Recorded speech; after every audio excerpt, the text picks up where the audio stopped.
еске алуға арналған республикалық турнир ашық деп жарияланды. Осы Қасым Қасеновке арналған жыл сайын өтетін турниріміз жалғастырып келеді. 10-ші рет ұйымдастырылып келеді. Осы дәстүрлі турнир. Алматы облысынан келді, Жетісу облысынан келді, Семей облысынан келді. И осы Шығыс Қазақстанның бүкіл командалар қатысып жатыр әр қаладан. Осы жарысқа 13 команда келді, сол 150 қатысушы бар, спортсмендеріміз. Бұлай салыстырсақ, енді осы жарыстың деңгейі көтеріліп келеді. Енді жақсы спортсмендер бар арамызда. Осы Ұлан ауданынан өзі үміт күткен балалар бар осы возрастта.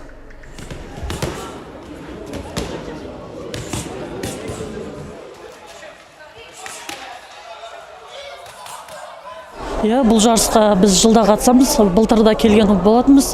Бұл жарыста былтыр келіп, баламыз екінші орын алып, КМС орындап қайтқан болатын. Қазіргі уақытта биыл өзіміз келіп, осы КМС алып қайтсақ па деген үміттеміз. Бұл жарыс өте жақсы ұйымдастырылады.